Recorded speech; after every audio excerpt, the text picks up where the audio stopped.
You right now are being poisoned. Did I get your attention? Good, because it's true. And while you might assume that I'm talking about your gamer juice you're guzzling while wearing your thigh highs and typing away your RGB keyboard, I'm not. It's actually your keyboard. It's the cup you're drinking out of, your chair, your headset, your PC, and yes, even those thigh highs. In fact, it's probably all over your house. And what is it? Plastic. Plastic has been a massive issue for decades, and we've recently been making massive discoveries that have been yet another generation poisoned by the Industrial Revolution. So let's talk all about the plague of plastic on this episode of Why Aren't You Talking About This?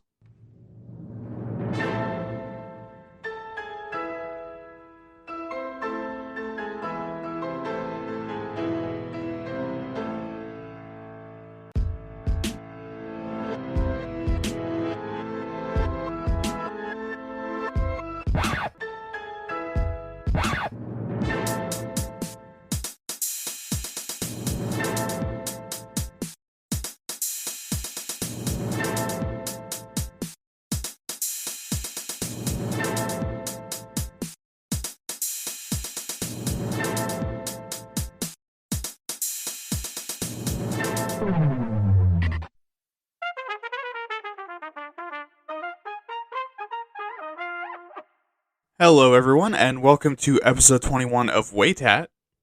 Today, we're traveling across the horrifying world of plastic as I have an absolute mental breakdown about how much my life is consumed by it. Anyways, thank you for listening to the show. It means the world to me to have my show floating around in your veins like the microplastics that are also floating around in there. I'd say to get that checked, but I mean, there's not really anything you can do about it. Is that a bummer? Yes. Yes, it is. Anyways, we just had episode 20, and I realized I was advertising it way too early when I record that episode. So in an effort to stop doing that, start sending in suggestions for episode 40 starting now. I'm kidding. But if you really want to, go right ahead.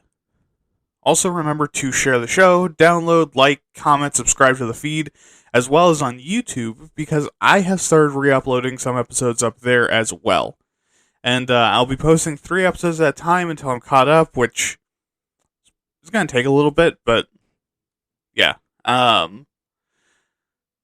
Also, I have posted the first episode of Fireside Chat with Waytat, where I talk about the place of nerddom. So go ahead and check that out, and if you already have, thank you so much.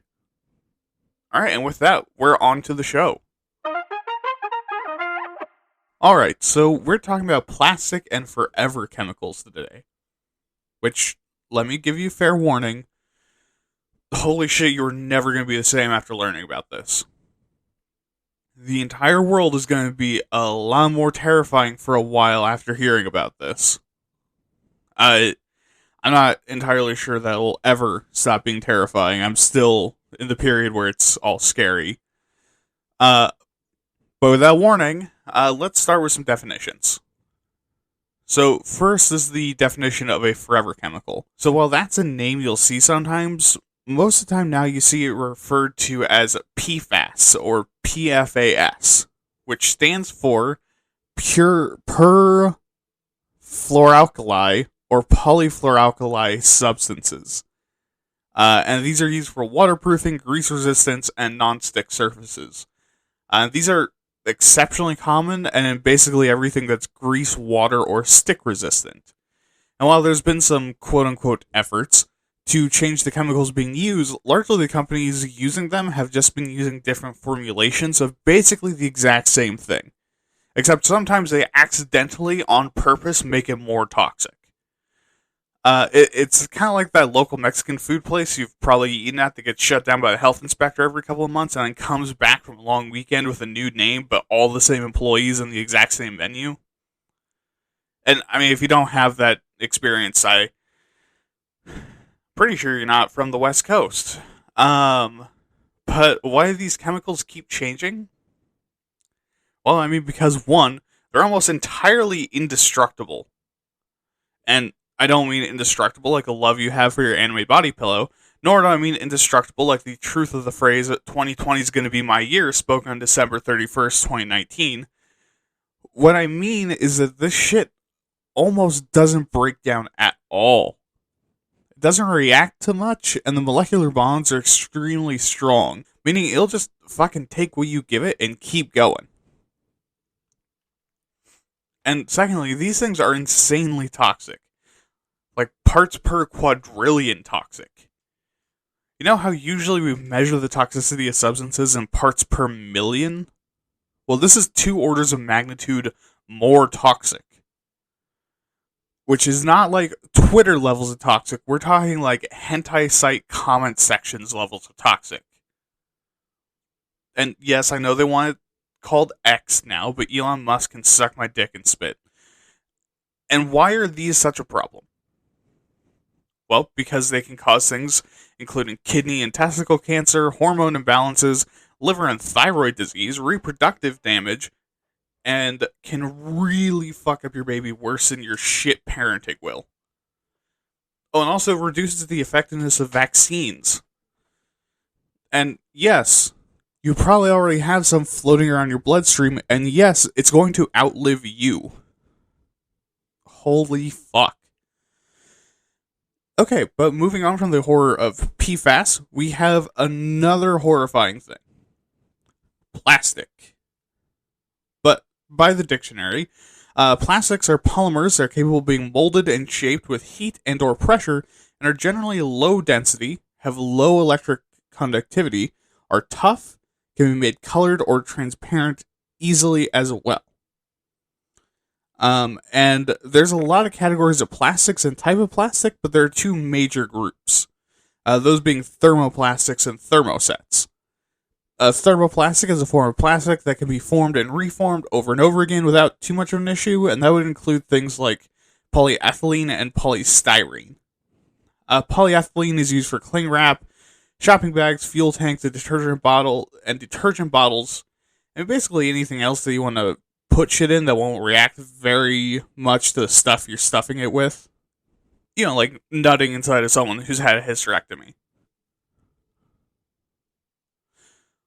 Or in someone's ass. Anyways, while something like polystyrene, more commonly known as styrofoam, is a good insulator and lightweight. Just like your sister. Anyways, thermosets are much stronger bonds and can't be reprocessed and reformed. This would include plastics like epoxy, silicone, and polyurethane. And this means you can recycle thermoplastics but not thermosets. Now, why are these so dangerous? Well, looking at it from the largest perspective down to the smallest, the biggest danger plastic presents is that it doesn't break down. Now, this might not seem too bad, but think for a second, you absolute chuckle fuck.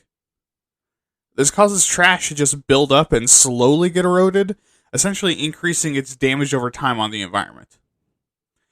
And yes, I did just reference gaming, but you gotta get through to these fucking mouth breathers somehow. Or it'll somehow get wrapped around the legs of a deer or into a sea turtle's nose and foobar them faster than I can foobar your entire bloodline with a pair of nail clippers and an unlocked bedroom window. But when we get on the smaller scale, plastics are usually made of toxic elements or have toxic elements as part of their polymer, which means that pieces that are small enough are essentially little nuggets of poison.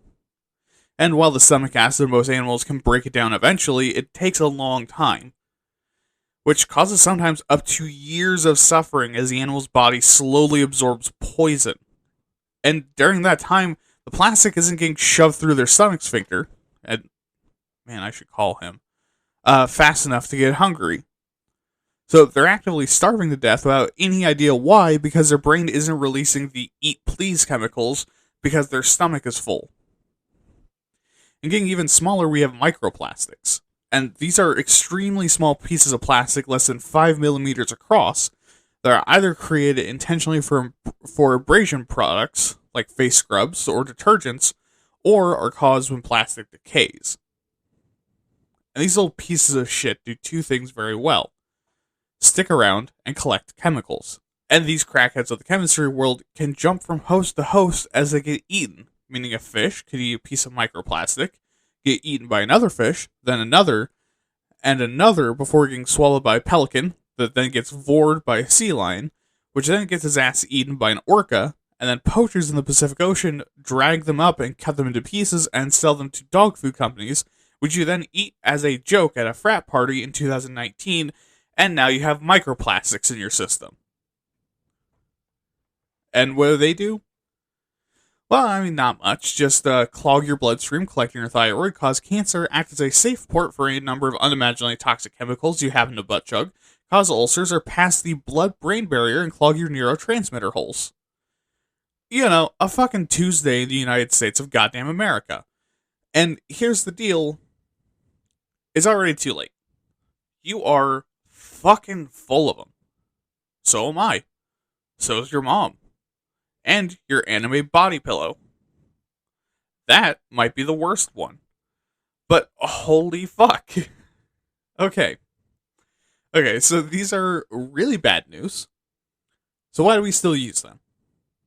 Well, for PFAS, we don't. Kinda. I mean, like I said before, we keep reinventing new compounds that corporations are like, see, it's like PFAS, but it's not toxic. And then they have to make an apology video a few weeks later, like whatever YouTuber decided to pull out the beaten horse bucket. You know, like, what is it right now? Sniper Wolf? And what was the last one? What was the one before? I don't remember the last YouTuber that had to make an apology before Sniper Wolf.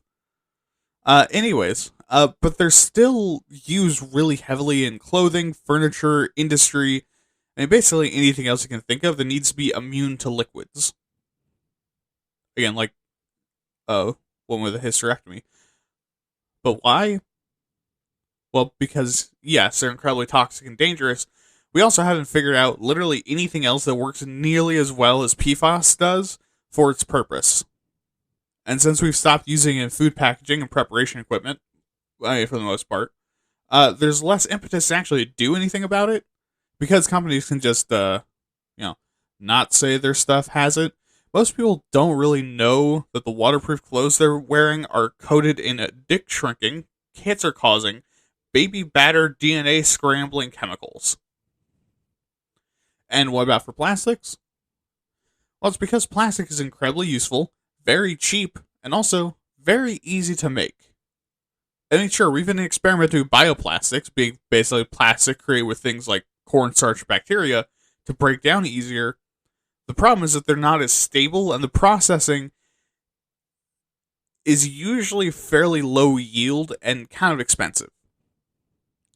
So let's talk about what plastics are most commonly used for.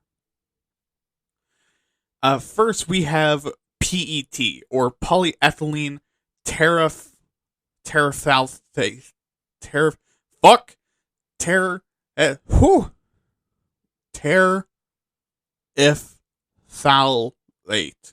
Fuck you, I'm not saying these anymore. And this plastic is highly resistant to impact, chemicals, and weather, and is also a great gas and water barrier, meaning it gets used really often for dildos. Nah, in actuality, they're mostly used for drinking in storage bottles, packing trays, meal trays, and first aid blankets. I mean, that right there, that's a combo that's hard to replace, since you kind of have to make first aid blankets out of it, because, the properties of a first aid blanket kind of require all of those things together. But to have something you can use as a bottle one day and then use as a microwave mostly safe dish the next, I mean, you can't do that very easily with something like glass. Next is HDPE, which, no, again, I'm not telling you the chemical names. You can go fuck yourself right in the mouth. You're just gonna have to sit there and cry because I'm not gonna pronounce this shit.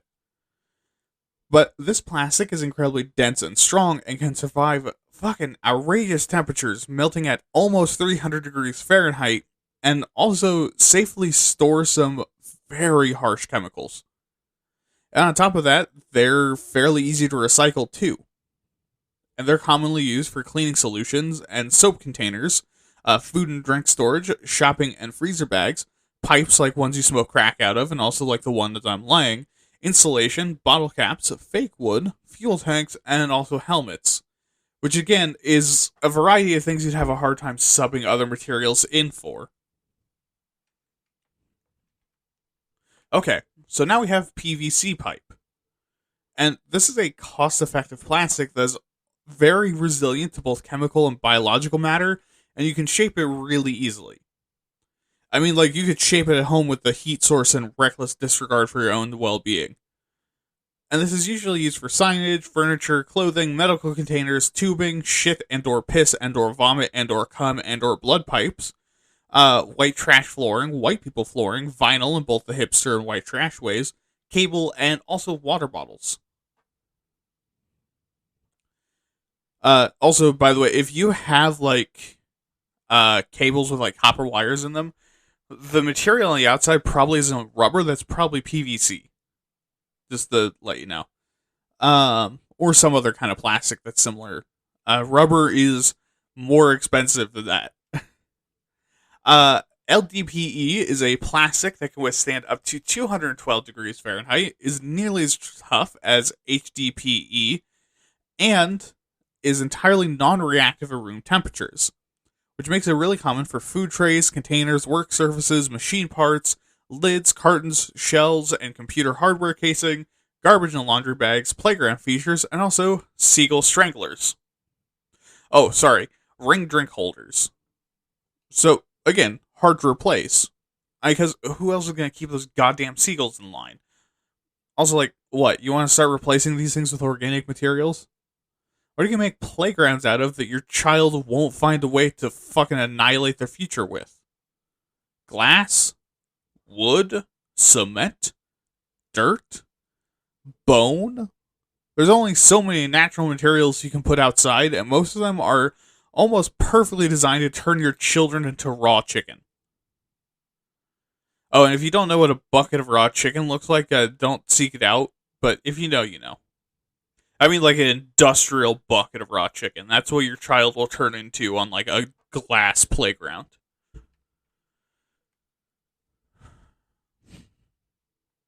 Alright, and finally we have polypropylene, which is a very strong and flexible plastic with high heat tolerance and is exceptionally food safe and generally not as reactive with our bodies.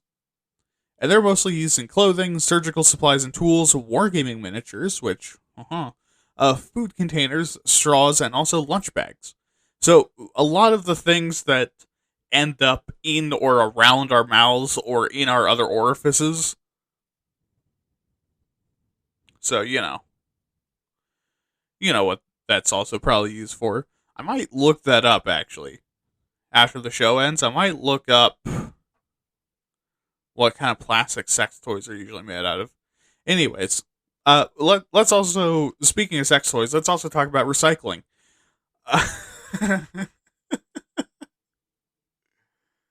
Huh.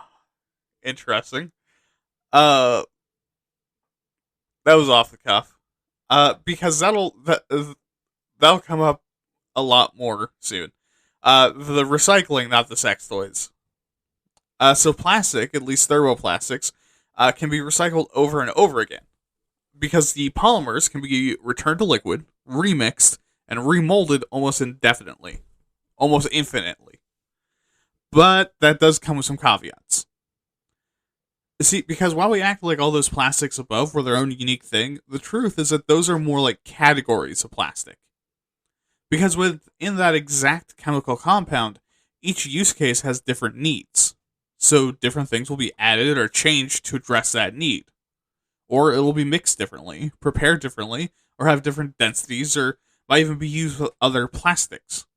And all these factors means that they can't be mixed again, since mixing them would just make the entire batch useless as its properties mingle unpredictably. So in order to recycle, you have to separate plastics not only by type, but also by use. And if you're a history major, and you're going, uh-oh, chill the fuck out, this isn't all about historical tragedies. Also, And also, that's why they have to be free of contaminants and impurities, as not corrupt your entire comically large pool of molten plastic with KFC chicken grease, because Oscar got a little lazy with the scrubber brush in apartment A7. Lazy fucking bastard. Fuck you, Oscar.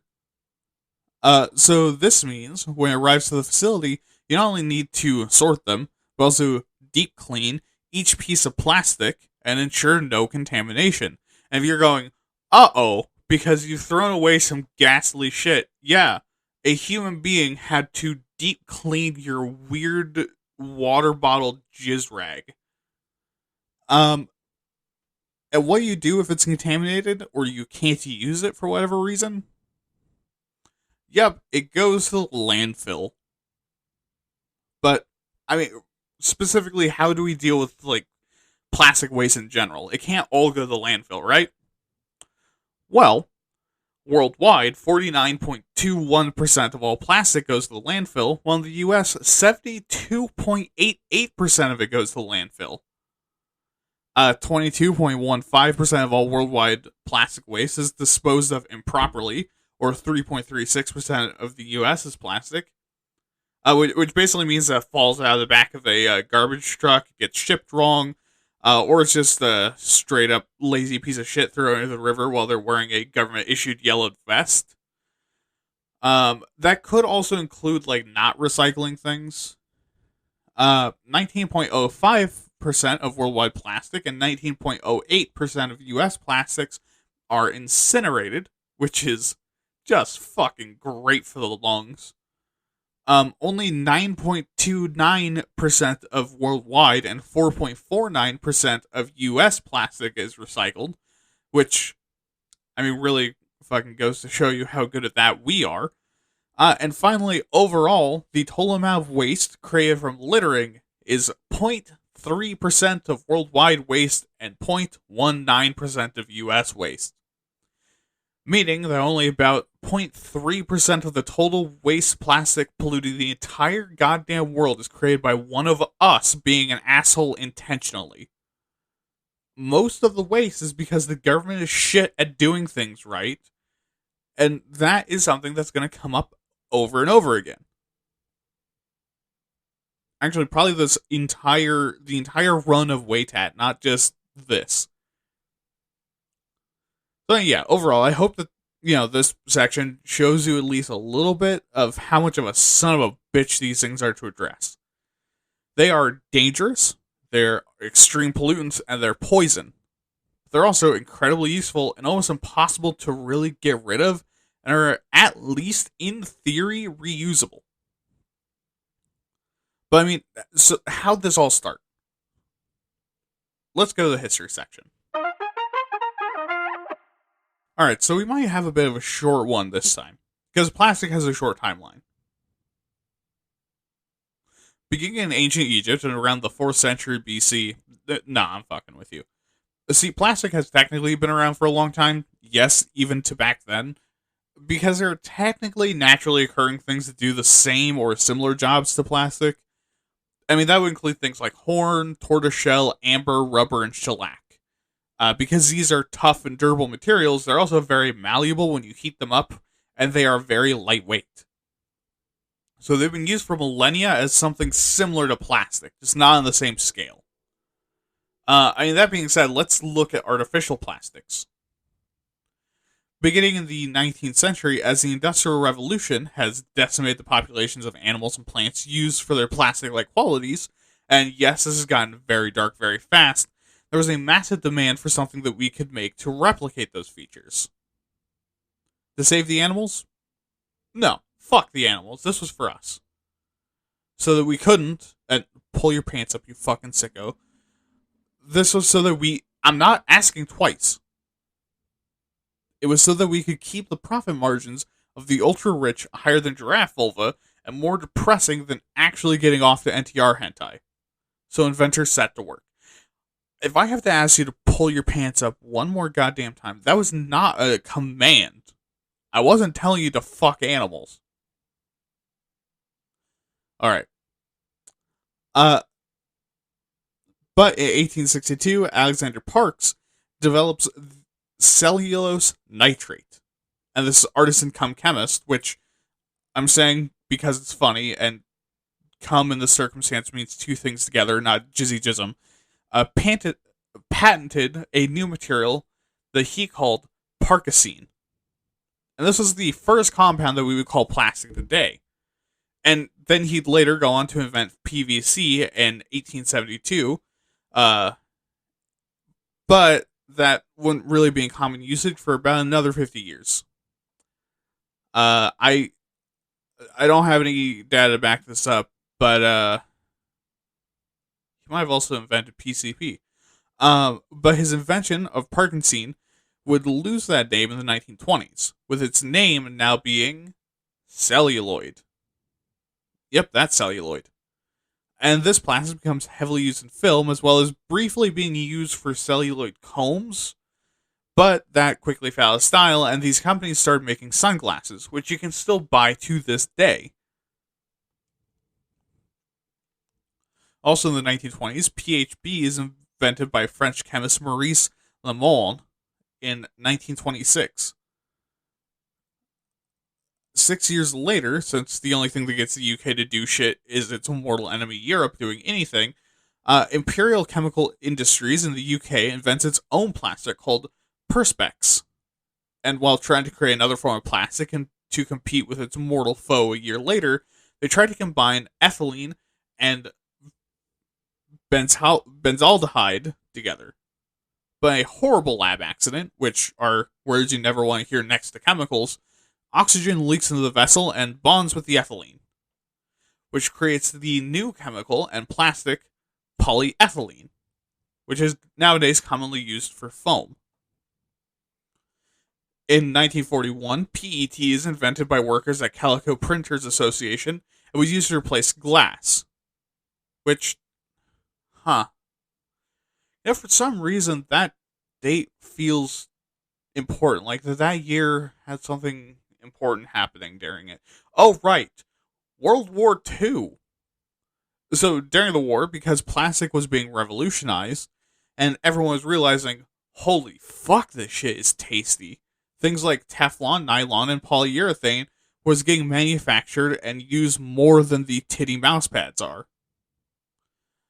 But what this meant is that all these highly developed industrial processes after the war's close didn't really want to slow down, so they pivoted to essentially replace glass, metal, and wood in a ton of industries. And while they started slow, they very quickly took over. And for the world history, we're jumping forward to 1990. Because there's a lot of other history in the interim, but it's based heavily in the US. So in 1990, biopole is invented, which is the first practically applicable biodegradable plastic. Now, unfortunately, it didn't really take off much, but that's because it still isn't cheap. Regardless, a lot of countries and people have started to realize that plastic might be bad for you, and so we started trying to get better, including in 2002 when Bangladesh entirely bans thin plastic bags since they have a tendency to clog drains, especially in floods. And by 2019, 127 out of the 192 countries in the world are doing something to address plastic bag usage, particularly through bans. So let's go over to America beginning in 1892, when Columbus sailed the ocean blue. When Celluloid Manufacturing Company is founded by John Wesley Hyatt and Daniel Spill, who used to be the factory manager of Alexander Parks, which feels a little bit like stealing credit from him, which, a management moment. Anyways, my hatred of management and corporatism aside, this is the beginning of America's plastic obsession. And in 1907, Leo Baekeland invents the first synthetic plastic we give a shit about, because fuck you, Alexander Parks, apparently. And he beat his competitor, James Swinburne, by a single day. And what plastic did he invent? Drumroll please, and fuck you for the effort. Bakelite. Which, if you'd never heard of, you'd be in the majority, but it's still pretty commonly used today, mostly in like some like kind of niche things or like weird plastics that you don't really think of. Uh, but then in the 1930s, DuPont Chemicals, an overall villain in the story of America, who's probably going to come up more on this podcast, develops nylon and Teflon, with nylon quickly becoming the primary ingredient in the primary ingredient of my boners. Stockings and socks. And yes, I'm just giving you that one for free. Women and femboys activate the neurons. Stockings fucking fry them. Anyways, in 1942, DuPont releases Teflon for the masses, the first of the PFAS, which was initially used for nonstick cookware and something that we'd later come to regret. You know, much like watching Darling in the Franxx or finding your grandpa's hentai collection.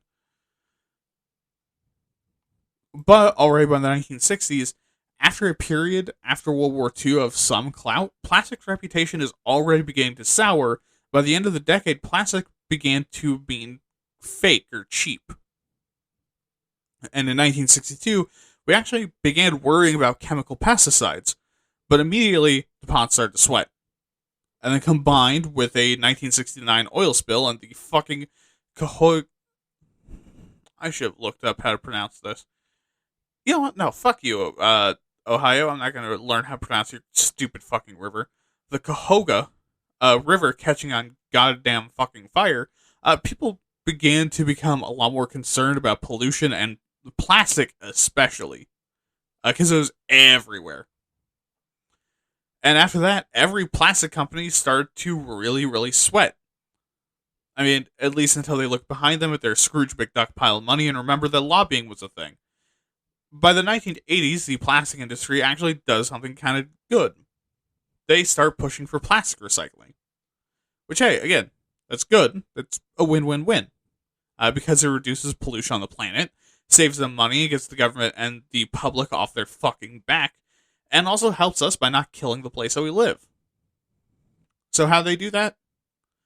Well, they told the government to make trash collection agencies collect recyclables and reprocess them. I mean, look, it makes sense, but also, like, holy fuck, that really looks like just shirking off your responsibilities if I've ever seen it.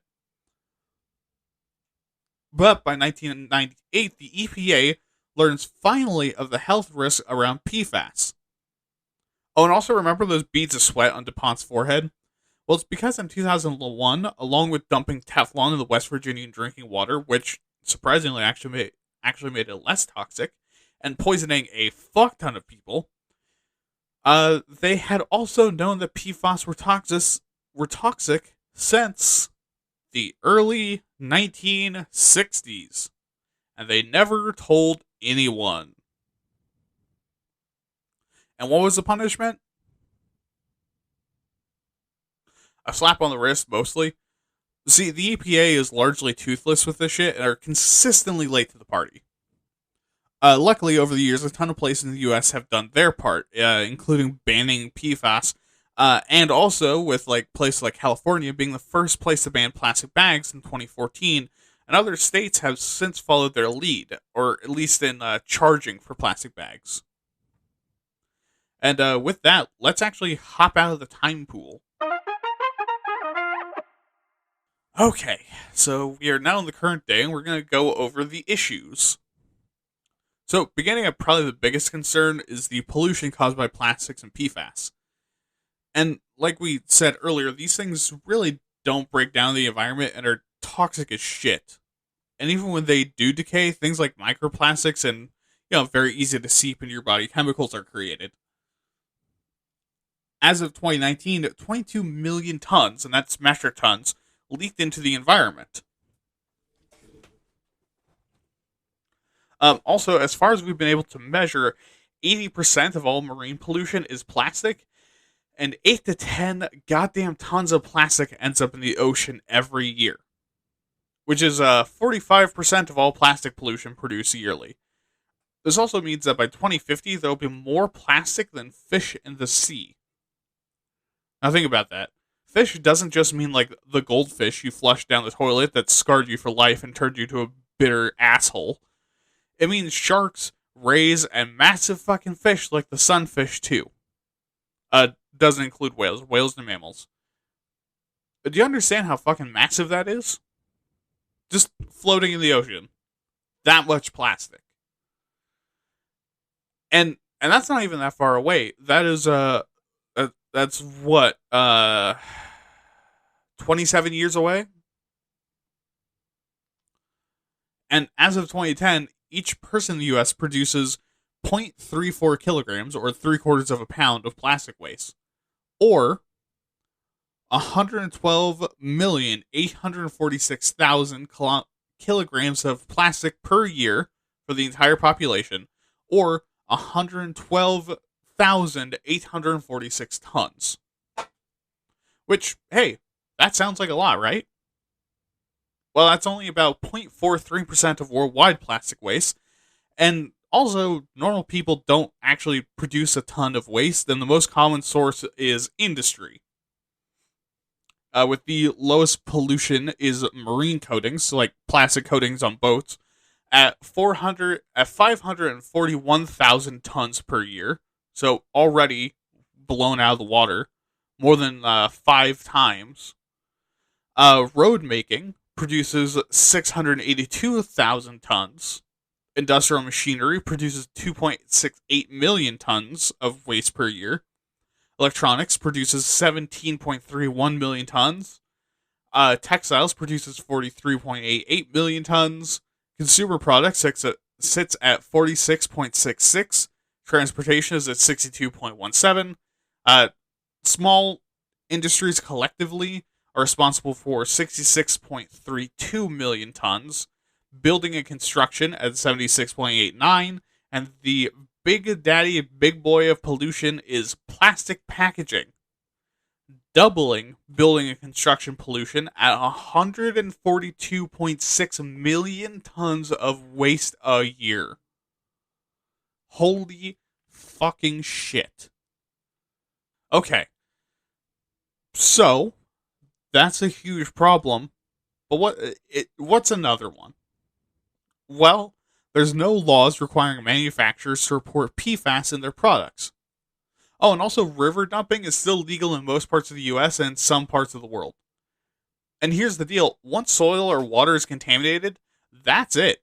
It's going to stick around for basically forever, which means it'll pollute food and also drinking water eventually.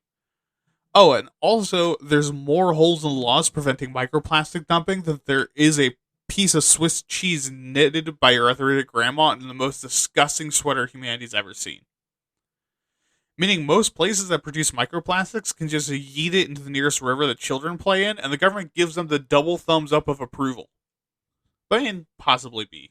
Yeah, it's not like 75% of urban areas and 25% of rural areas, or 45% of all drinking water, has PFAS contamination, and 77% of Americans have microplastics in their body. Which means that roughly 200 million Americans have PFAS in their body, and 255 million Americans have microplastics in their body. Meaning, yes, probably you and me have some. Kind of like jizz. If you've been outside in the last 18 hours, you probably have someone else's cum on your hands. And moving from those two horrific facts to another, if you think you're safe because you've only ever drank quadruple distilled, boiled, electrolyzed, and chemical treated pure drinking water served from home-blown glass jugs, then you'd be wrong. Because the highest exposure for Americans are from things like nonstick cookware, cardboard and paper food wrappers, stain-resistant furniture and carpets, clothes that are stain or water repellent or resistant, and any kind of personal care product or cosmetic that's water or grease resistant. Which means if you've been, an American for the last 4 fucking decades, guess what? You're probably contaminated. Also, if you've ever touched plastic, interacted with rotted pieces of plastic, been around anything worn down by the environment or chemicals that's made of plastic, or if you've been in public since 1964, you've probably had microplastics because it's impossible to avoid. Also, these things are impossible to get out of your body. And just to remind you, these things can piggyback other toxic chemicals, cause cancer, block neuroreceptors, cause hormone imbalances, toxify your organs, or clog organs and blood vessels in high enough amounts. And the government doesn't seem to want to do shit about it. If you look around your bedroom right fucking now, then you'll see at least a million things made of plastic that you have no real control over being made out of plastic by companies that by and large are dumping millions of tons of waste into the environment and further poisoning you. While the EPA and a ton of nonprofits look at you and tell you, stop littering, you fucking bitch. And my fucking god, I am unimaginably paranoid now and everything is out to poison me. Okay. For my own sanity, I need to pivot. So let's go over and talk about the solutions and some dirty American opinions. Okay, and actually I'm going to edge your anxiety a little bit longer. Like I've been doing for years with my own anxiety about everything. Is that healthy?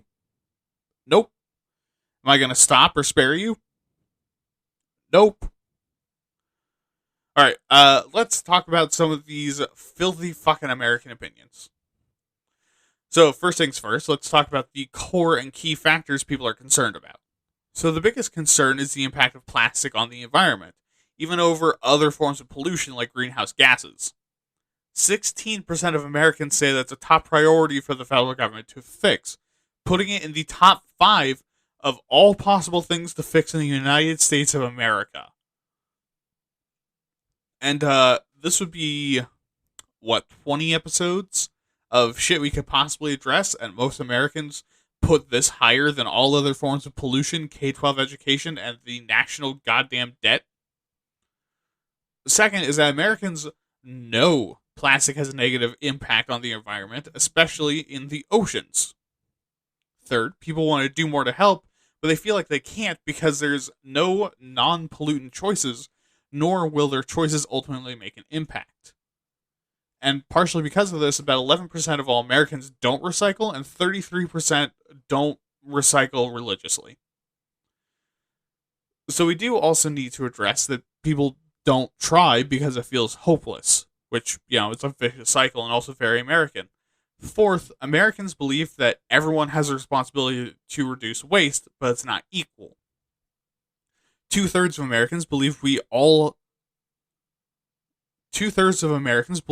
have a responsibility to address our plastic waste, but businesses and corporations cause the most harm, which is supported by my own research here, and they should be the ones to pay for the bill. And they should be the one to foot the bill for it. And finally, there is support from the public for action to be taken. And these 5 things are all things we need to keep in mind going through both these opinions and the solutions. We all know it's happening, why it's happening, and why it's a problem. But we feel hopeless for the exact same reason because, let's be real, we're all Americans and we've seen this song and dance before. So, let's begin. 23% of all Americans want something to be done about plastic pollution by the government. Like, they want Daddy Sam to step in and actually give a fuck for once that isn't fucking us right in the asshole. About 3/4 of all Americans want to recycle more, but recognize that isn't all that needs to change, because 78% want reusable plastics to be used more often by companies and in packaging, and 75% of Americans want companies to reduce their use of plastics to the bare minimum amount. Like not stuffing every single box that contains electronics with about double the object's weight in plastic would be very fucking nice. Both for the environment, as someone who gives a shit about the environment, because holy fuck do I think we've been poisoning the world for too long, but also for my own goddamn convenience. What I really don't want is to receive an electronic in the mail or pick up like a new phone charger and then have to remove it from the cardboard box to be confronted with more plastic than is in like the average supermodel's body. That was a little misogynistic, but it gets the point across. And then have like a good 6 to 7 pounds of plastic for like a 1 pound charging block that I then have to figure out what the fuck to do with, because they're probably not even using a thermoplastic, they're using a thermoset for some fucking reason. Anyways, That was all off script. I was looking away from my script, so I gotta find where I was. But oh, yes. However, all of that being said, at least 50% of Americans don't think that their actions even matter. Rather, 90% of Americans believe business should be reducing their waste, and 53% of those people think businesses are the ones at fault for the massive levels of pollution. Which, again, going by the raw data, they're absolutely right.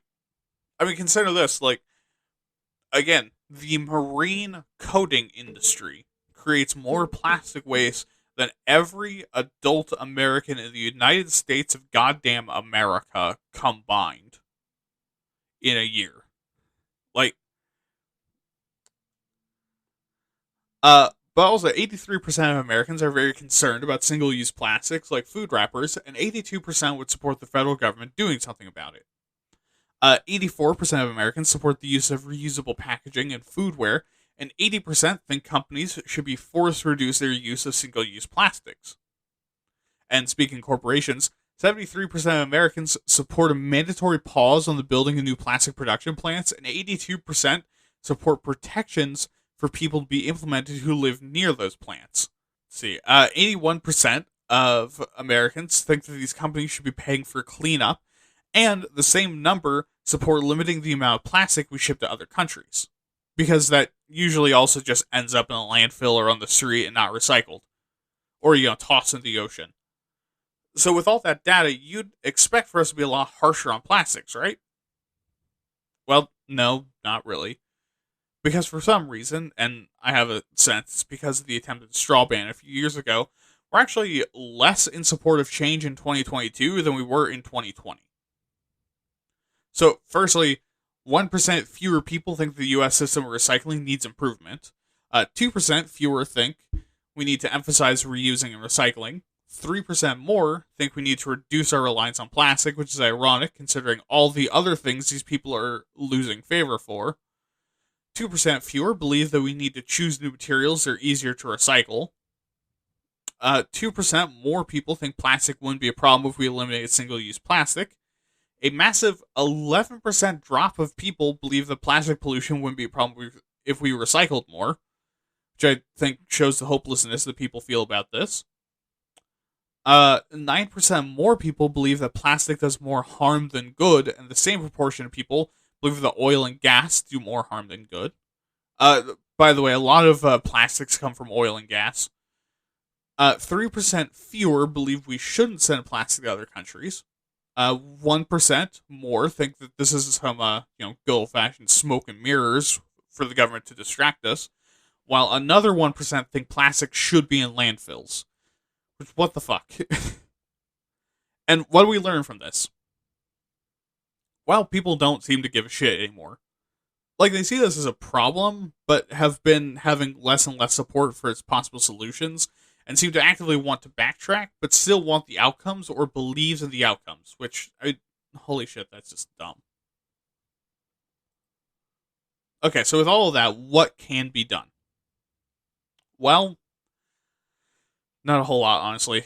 Because the only way we can solve the issue around plastic long-term is become less reliant on plastics. But we don't really have a good alternative. I mean, think. We need a material that is tough, durable, non-reactive, heat and electricity resistant, malleable, recyclable, lightweight, and easily modified. Which, holy shit, is plastic the only choice for all of that? Otherwise, we'll have to separate out everything and figure out how every unique need for every single product and realign every single last one to those exact needs. I mean, sure, we have bioplastics, but they tend to be more fragile and more reactive and are still very expensive, so industrially, it's still not very viable. And the only other thing we can do is force policy changes, but hey, this is America, money talks, and these companies have the money. And a lot of pollution doesn't even necessarily come from policy stuff like the government mismanaging plastic itself.